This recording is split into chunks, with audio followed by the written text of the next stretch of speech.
Hello. ഇന്ന് നമ്മളൊരു take ഓഫും ലാൻഡിങ്ങും ആണ് കാണാൻ പോകുന്നത്. ഇത് കണ്ണൂർ എയർപോർട്ടിൻ്റെ ലോഞ്ച് ആക്സസിൽ നിന്നും എയർപോർട്ടിൻ്റെ വ്യൂ ആണ് കേട്ടോ. നമ്മൾ പോകുന്നത് കണ്ണൂരിൽ നിന്നും മസ്കറ്റിലേക്കാണ്. लाइफ जैकेट की लाल टोगल को खींचो, विमान से उतरने के तुरंत पहले फुलाइए। इसे ऊपर लगे लाल टोप में मोजा हुआ वर्कर भी फुलाया जा सकता है।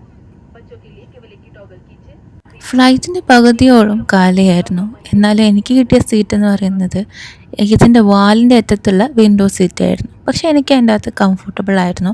അതുകൊണ്ട് തന്നെ ഞാൻ മാറിയിരിക്കാനും ശ്രമിച്ചിട്ടില്ല. ഇവിടെ നിന്നുള്ള വ്യൂ, അതായത് ഇതിൻ്റെ വാല് കിട്ടുന്ന രീതിയിലുള്ള വ്യൂ എനിക്ക് ഇഷ്ടമായതുകൊണ്ട് ഞാൻ അവിടെ തന്നെ കണ്ടിന്യൂ ചെയ്തു. ഇവിടെ നിന്ന് ഇപ്പം നമ്മൾ കാണുന്നത് ടേക്ക് ഓഫിൻ്റെ ഒരു സിറ്റുവേഷനാണ്. സോ ഇവിടെ നിന്ന് സ്പീഡിൽ നിന്ന് ഓടിപ്പോയാണിത് മുകളിലോട്ട് കയറുന്നത്. സോ ആ ഒരു വ്യൂ ആണ് ഇപ്പം നിങ്ങൾ കാണാൻ പോകുന്നത്. ഇവിടെ നമുക്ക് കണ്ണൂരിൻ്റെ കംപ്ലീറ്റ് ആയിട്ടുള്ള പച്ചപ്പും ഹരിതാപവും ഒക്കെ ഇവിടെ കാണാൻ പറ്റും.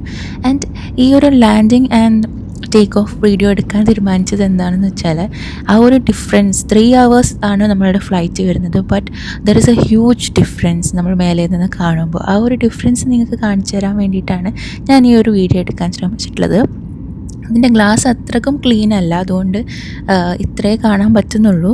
Okay, it's not about clean അതിൻ്റെ അല്ല, അതെനിക്ക് തോന്നുന്നു ഒരു 2 പാച്ചോ അങ്ങനെ എന്തോ ഒരു സംഭവം അതിൻ്റെ മേലെ ഉണ്ട്, അതുകൊണ്ടാണ് കാണാൻ പറ്റാത്തത്. Now you can see the beautiful view. എത്ര ഭംഗിയാണ് കാണാനല്ലേ.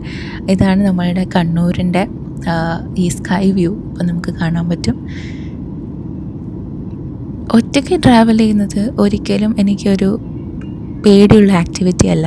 മേ ബി ബിക്കോസ് ഞാൻ എൻ്റെ 18 വയസ്സാകുമ്പോൾ ഞാൻ വേറൊരു സ്ഥലത്ത് പോയി പേരൻസിനെ വിട്ടു നിന്ന് അവിടെ ജീവിച്ചത് കൊണ്ടായിരിക്കാം. പക്ഷേ ട്രാവൽ എനിക്ക് ഒറ്റയ്ക്ക് ചെയ്യാൻ പേടിയില്ല. What makes me sad is ഒരു സ്ഥലത്തിൽ നിന്ന് വേറൊരു സ്ഥലത്തേക്ക് പോകുന്നത്. എനിക്ക് എൻ്റെ വീട്ടിൽ കുറച്ച് ദിവസം സ്പെൻഡ് ചെയ്തിട്ട് ഹസ്ബൻഡിൻ്റെ അടുത്തേക്ക് പോകുമ്പോൾ എനിക്കൊരു വിഷമം ഉണ്ടാകും. അതേപോലെ ഹസ്ബൻഡിൻ്റെ അടുത്ത് കുറച്ച് ടൈം സ്പെൻഡ് ചെയ്തിട്ട് എൻ്റെ വീട്ടിലേക്ക് ഒറ്റയ്ക്ക് തിരിച്ചു വരുമ്പോഴും എനിക്ക് ഒരു വിഷമം ഉണ്ടാവാറുണ്ട്. അതുപോട്ടെ, ഇനി അതുമല്ല, എൻ്റെ ഹസ്ബൻഡിൻ്റെ വീട്ടുകാരുടെ അടുത്ത് കുറച്ച് നിന്നിട്ട് എൻ്റെ വീട്ടിലേക്ക് വരുമ്പോൾ പോലും എനിക്ക് കരച്ചിലും സങ്കടമൊക്കെ വരാറുണ്ട്. എന്നെ സംബന്ധിച്ച് അതൊരു വലിയ ബ്ലെസ്സിങ് ആണ്. I am loved wherever I go എന്നുള്ളതാണ്. ഇതിനപ്പുറമുള്ളൊരു കമ്മ്യൂണിറ്റിക്ക് എന്നെ അറിയില്ല. ഞാൻ ആരാണ്, ഞാൻ എന്താണ് എന്നറിയില്ല. അതുകൊണ്ട് അവിടെ നിന്നും എനിക്ക് പല രീതിയിലുള്ള ജഡ്ജ്മെൻറ്റ്സും പല രീതിയിലുള്ള കാര്യങ്ങളും ഫേസ് ചെയ്യേണ്ടി വരാറുണ്ട്. But I don't care. കാരണം ഈ ഒരു സർക്കിൾ മതി എനിക്ക് ജീവിക്കാൻ എന്നുള്ളത് എനിക്ക് അറിയാവുന്നതുകൊണ്ട്. സോ ഇവിടെ നിന്ന് ഇപ്പോൾ നിങ്ങൾക്ക് ഒരു വ്യൂവിലൊരു ഡിഫറൻസ് കാണാൻ പറ്റും. ഓക്കെ, 3 hours എടുത്തിട്ടാണ് ഇവിടെ എത്തിയിട്ടുള്ളത്. പക്ഷെ നമ്മളിപ്പോൾ കാണുന്നത് ഒമാൻ്റെ ബോർഡറാണ്. ഓക്കെ,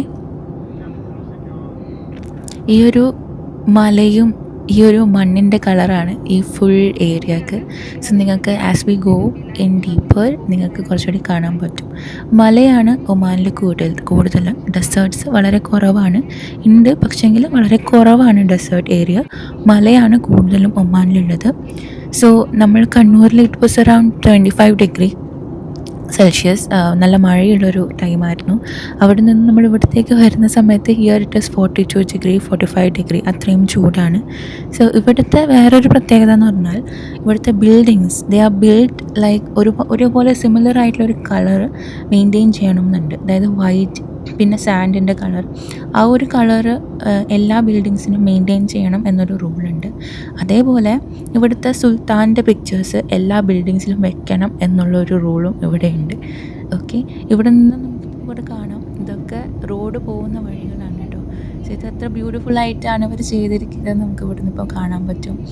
സോ ആൻഡ് അതേപോലെ തന്നെ ഈ ഒരു ബിൽഡിങ്സിൻ്റെ സിമിലാരിറ്റി, ആ കളറിൻ്റെ സിമിലാരിറ്റി നമ്മളുടെ ഏരിയൽ വ്യൂവിലാണ് കുറച്ചുകൂടി ഭംഗിയായിട്ട് കാണാൻ പറ്റുന്നത്. സോ എല്ലാവരെയും പോലെ തന്നെ നാടാണ് എനിക്ക് കൂടുതൽ ഇഷ്ടം. ഇറ്റ്സ് ബിക്കോസ് നാടിൻ്റെ പച്ചപ്പും ഹരിതാപവും ഇല്ലാതെ ജീവിക്കാൻ പറ്റാത്തൊരു മലയാളി തന്നെയാണ് ഞാൻ. അതുകൊണ്ട് but when comes to culture, ബാക്കിയുള്ള കാര്യങ്ങൾ അങ്ങനെയൊക്കെ നോക്കുമ്പം Oman is also a great country. Second home എന്നുള്ള രീതിയിൽ ഒമാൻ ഒരു നല്ല കൺട്രി ആയിട്ടാണ് എനിക്ക് തോന്നിയിട്ടുള്ളത്. അധികം ആൾക്കാരുടെ കാര്യത്തിൽ ഇൻഡൾജ് ചെയ്യില്ല, അങ്ങനെയുള്ളൊരു ബുദ്ധിമുട്ടില്ല. അതേപോലെ തന്നെ ഒരു മനുഷ്യന് കൊടുക്കുന്ന റെസ്പെക്റ്റ് അത് വളരെ കൂടുതലാണ്. ജോബിൻ്റെ കാര്യത്തിലാണെന്നുണ്ടെങ്കിലും നമ്മുടെ വർക്ക് പ്ലേസിൽ കിട്ടുന്ന റെസ്പെക്റ്റ് വളരെ കൂടുതലാണെന്ന് എനിക്ക് തോന്നിയിട്ടുണ്ട്. അതേപോലെ തന്നെ ഒരു വർക്ക് ലൈഫ് ബാലൻസ് നല്ല രീതിയിൽ മെയിൻറ്റെയിൻ ചെയ്ത് കൊണ്ടുപോകാൻ പറ്റുന്ന രീതിയിലുള്ള കാര്യങ്ങൾ എല്ലാവർക്കും കിട്ടണമെന്നില്ല. പക്ഷേങ്കിൽ when it comes to my husband എനിക്ക് തോന്നിയിട്ടുണ്ട് അത് പറ്റുന്ന ഒരു സ്ഥലമാണ് ഇവിടെ എന്നുള്ളത്. ആൻഡ് അത് ഡിപ്പെൻഡ്സ്, അത് ഓരോരോ മാനേജ്മെൻറ്റിനെ ബേസ് ചെയ്തിട്ട് ഡിപ്പെൻഡ് ചെയ്യുമായിരുന്നു. പക്ഷേ ബട്ട് ഐ തിങ്ക് ഇവിടെ കുറച്ചുകൂടി ലോസൊക്കെ കുറച്ചുകൂടി സ്ട്രോങ് ആണെന്ന് തോന്നുന്നു. അതുകൊണ്ട് അങ്ങനെ എനിക്ക് തോന്നുന്നു ദർ ഇസ് എ ഡിഫറൻസ് എന്ന് എനിക്ക് തോന്നുന്നു. And this is the view, you can see the change. അതായത് 3 hours കൊണ്ടുള്ള ചേഞ്ചാണിത്. ആൻഡ് 3 hours കൊണ്ട് നമ്മളിവിടെ വന്നപ്പോഴത്തേക്കും കംപ്ലീറ്റ് മാറ്റം നമുക്കിവിടെ കാണാൻ പറ്റും. ദ ഏരിയൽ വ്യൂവിൽ വളരെ കുറച്ച് പച്ചപ്പ് മാത്രമേ ഉള്ളൂ, ബാക്കിയൊക്കെ ഈ ഒരു മണ്ണിൻ്റെ കളറാണ് ഇവിടെ. There are a lot of beautiful places. Salalah almost similar to Kerala vibes ആണ് എന്ന് ഞാൻ കേട്ടിട്ടുണ്ട്. ബട്ട് എനിക്കിവിടെ ഇതുവരെ പോകാൻ പറ്റിയിട്ടില്ല. ആൻഡ് സൂൺ നമ്മളൊരു പ്രാവശ്യം അവിടെ പോയി ഒരു വ്ളോഗൊക്കെ ചെയ്യണമെന്നൊരാഗ്രഹമുണ്ട്. So definitely will do that. And ഇതാണ് ഇവിടുത്തെ ഏരിയൽ വ്യൂ. സോ ഇതൊന്നും നിങ്ങൾക്ക് കാണിച്ചു തരാൻ വേണ്ടിയിട്ടാണ് ഞാൻ ഈ ഒരു വീഡിയോ എടുക്കാൻ എന്ന് വിചാരിച്ചത്. സോ നിങ്ങൾക്ക് വീഡിയോ ഇഷ്ടപ്പെടുകയാണെന്നുണ്ടെങ്കിൽ please do like, share and subscribe to my channel. So ഇവിടുത്തെ ഒരു ലാൻഡിങ് ഷോട്ടും കൂടെ കണ്ടതിന് ശേഷം നമുക്ക് ഈ വീഡിയോ എൻഡ് ചെയ്യാം. So bye bye, take care.